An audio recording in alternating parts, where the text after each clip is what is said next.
Bonjour à toutes, bonjour à tous, bienvenue dans cette nouvelle vidéo. Louis Riguervé, secouriste bénévole à la Croix-Rouge. Alors dans cette nouvelle vidéo, je voudrais parler d'un phénomène qu'on rencontre beaucoup, enfin moi qui m'est arrivé plusieurs fois en tant que secouriste, qui est le fait de rentrer chez soi avec un cadavre dans la tête en fait. Alors je ne sais pas du tout comment je vais nommer cette vidéo sur YouTube quand je vais la diffuser. Je vais voir si je mets un titre un peu provoque, un peu accroche, ou si je reste soft, je ne sais pas encore, je vais voir ça. Bon, toujours est-il que je voudrais vous parler d'un thème qui peut toucher tous les tous les primo-intervenants finalement, et qui peut tous nous arriver. Alors, à qui s'adresse cette vidéo en priorité? Premièrement, à tous les primo-intervenants, donc police, pompiers, SAMU, secouristes associatifs, tous les gens qui vont être amenés à intervenir. Ça peut être très bien les baliseurs autoroutiers, hein, les équipes de la DIR, qui peuvent intervenir en premier avant les secours et qui vont être confrontés à des images peut-être un peu difficiles. Voilà, donc primo-intervenant. Le corps médical aussi, je pense à eux, en particulier dans cette période où on parle beaucoup du Covid et où eux sont confrontés à des gens qui souffrent déjà au quotidien, puis en plus avec le Covid à la mort. Ça peut être les militaires. Cette vidéo va également s'adresser à toutes les familles de primo-intervenants, hein, qui comprennent pas forcément. Et elle peut également, j'espère qu'elle peut servir à des thérapeutes, des gens qui aident à prévenir le stress post-traumatique, le burn-out, les traumatismes divers et variés. Bon, revenons au sujet de la vidéo. Quand on est primo-intervenant, hein, bon, en l'occurrence c'est mon cas parce que je suis secouriste à la Croix-Rouge, on intervient à domicile sur le public sur des tas de choses. Des fois on est confronté à des images difficiles. Heureusement, c'est pas la majeure partie du temps, mais ça arrive.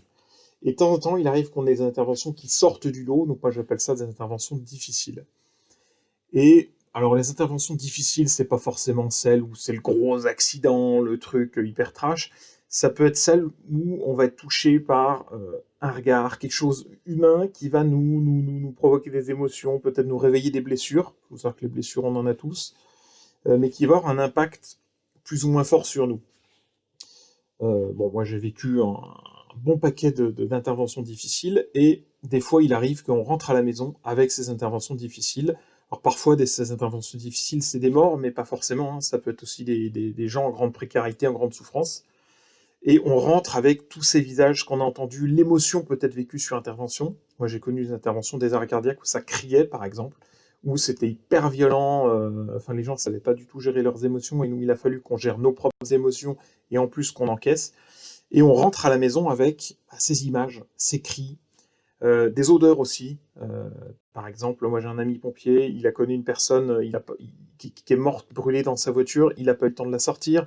Moi j'ai vécu également une intervention un peu de ce type-là, j'en ai fait une vidéo d'ailleurs, vous regarderez, sur un véhicule en flammes, avec quelqu'un à l'intérieur. Il y a des choses comme ça, où on rentre à la maison le soir, et on a des images qui viennent. Et voilà, des morts, des cris, des odeurs, des visages, des regards aussi. Hein. Des fois, on regarde quand on voit la détresse dans l'iris des personnes, dans le fond du regard.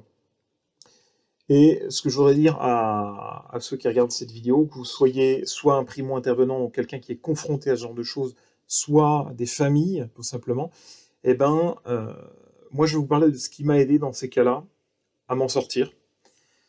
Déjà, il y a une phase de digestion. Hein. Moi, je gardais souvent le silence, où j'avais besoin une espèce d'introspection, de garder ces images. Enfin voilà.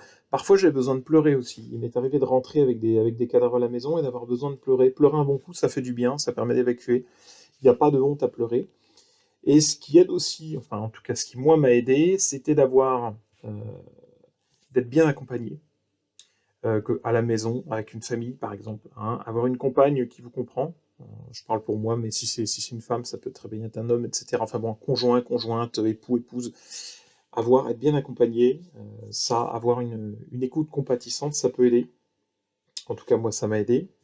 Me sentir compris des fois en discutant avec des vieux secouristes.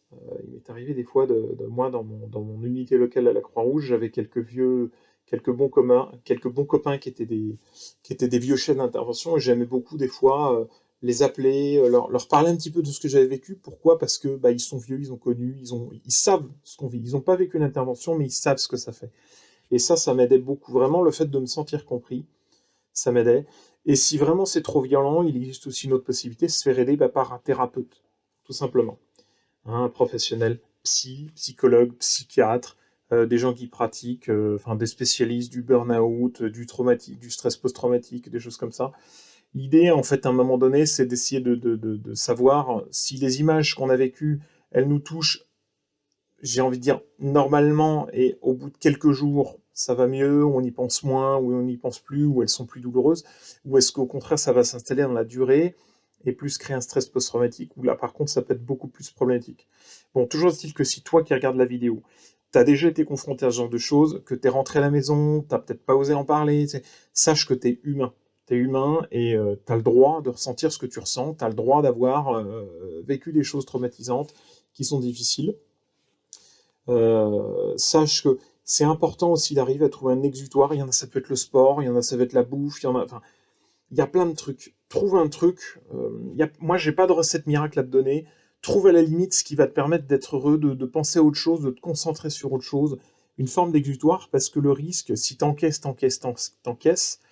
c'est qu'au bout d'un moment, tu finisses par développer un trouble de stress post-traumatique, par péter un câble, et là, c'est hyper problématique. Donc voilà, cette vidéo, elle se veut essentiellement pédagogique, dans un but de prévenir les choses qui peuvent se passer. Voilà, ce sont des choses qui peuvent arriver, on voit des choses difficiles, il faut pas le nier, et on est humain, on reste humain, voilà. Donc on va tous réagir différemment, et à un moment donné, on a aussi le droit de rentrer avec ces trucs-là.